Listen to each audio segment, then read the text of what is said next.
बिस्मिल्लाह अल्हम्दुलिल्लाह अस्सलातु वस्सलामु अलैका या सय्यदी या रसूलल्लाह अस्सलामु अलैकुम वरहमतुल्लाहि वबरकातुहू। आइए तजवीदुल कुरान में सबक नंबर 10 की प्रैक्टिस करेंगे। हम सूरतुल फातिहा की आखिरी आयत का टुकड़ा है। जैसा कि आप जानते हैं कि हमने सूरत फातिहा तजवीद सीखने के लिए, तजवीद की प्रैक्टिस करने के लिए स्टार्ट की हुई थी। साथ साथ हम इसके कवानीन और महारिज पे भी गौर कर रहे थे। तो यहाँ पे हम चलते हैं, इसके लास्ट पार्ट को पढ़ते हैं, इसकी टिप नंबर सीखते हैं और उसके बाद इंशाल्लाह हम बाकी जो कायदे कवानीन है, ये इसलिए हमने स्टार्ट की थी ताकि जो है ना वो हमें थोड़ी बहुत जो है ना वो तजवीद आ जाए, उसके महारिज कवानीन के बारे में पता चल जाए और वैसे भी हम इसको सीख लें। ठीक है, इंशाल्लाह हम जो है ना वो इदगाम, इजहार, इख्फा, इक़लाब, मद्द लाज़म जो है ना मद्द मुनफसिल, मद्द मुत्तसिल, इन सब का बयान लेके आएंगे इंशाल्लाह। अल्लाह ताला जो है ना वो सबको सेहत व तंदरुस्ती वाली लंबी ज़िंदगी अता फ़रमाए और कुरान पाक को ज़्यादा से ज़्यादा सीखने और सही तौर पे पढ़ने की तौफ़ीक अता फ़रमाए। तो चलिए चलते हैं अपनी आयत की तरफ। सूरतुल फातिहा का आज एहतताम होगा गैरिल मग़दूबी अलैहिम वलद्दौल्लीन।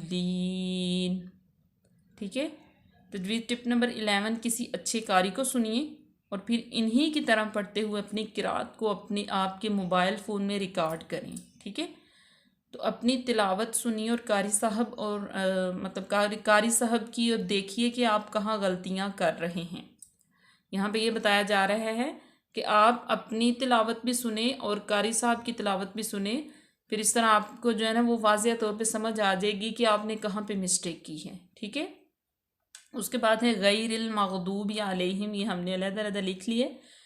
देखें यहाँ पे वाला दौलीन इसलिए नहीं लिखा क्योंकि वो हमने आगे लिख लिया है। गैन जो है ये मखरिज इसका, यहाँ पे गैन और दुआत का ख्याल रखना और यहाँ पे या का, ये इसके मखारिज हैं, सिफ़ातों को आयद में है।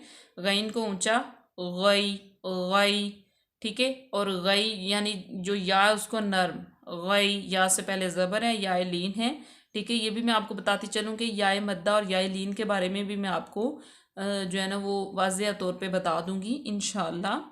उसके बाद है यहाँ पे गैन और दौत का ख्याल रखना है। वाव मद्दा है, वाव लंबा करेंगे, वाव साकन से पहले पेश है। ठीक है, अलैहिम आइन का और लई इसको नर्म पढ़ना है, ये इसके सिफ़ातों को आयद हैं।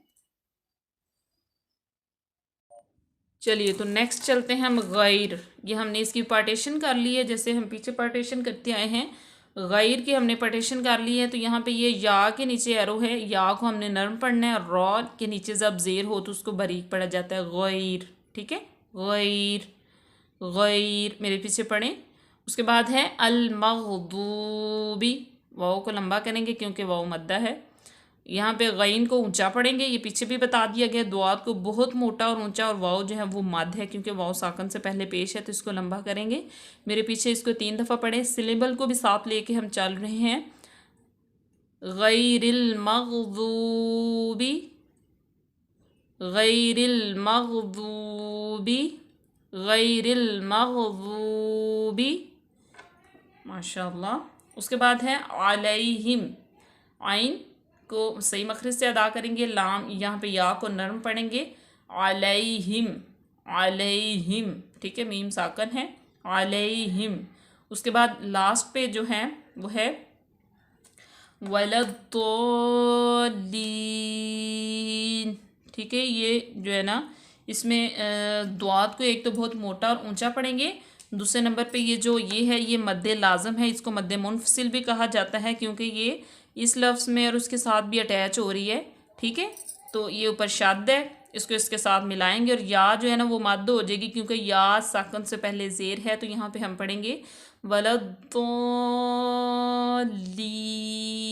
देखिए हमने इसके साथ मैच भी किया है, तो ये मेरे पीछे पढ़े 3 दफ़ा वलद्दौल्लीन। वाव को होंठों की गोलाई से अदा करेंगे, लाम को उसके मखरिज से, लाम को डायरेक्ट दौद में हम मिलाएंगे। ठीक है, वलद्दौल्लीन। माशाअल्लाह, सदक़ल्लाहुल अज़ीम।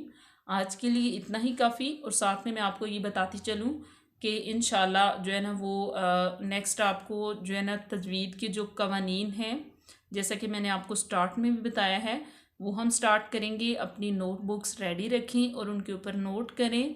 इंशाल्लाह जो है ना वो अल्लाह ताला जो है ना वो हमें सेहत और ताकत दे और हिम्मत दे कुरान पाक का इल्म फैलाने की। तो मिलते हैं अपनी नेक्स्ट वीडियो में, तब तक के लिए अल्लाह हाफिज़, फ़ी अमानिल्लाह। दुआओं में याद रखिएगा।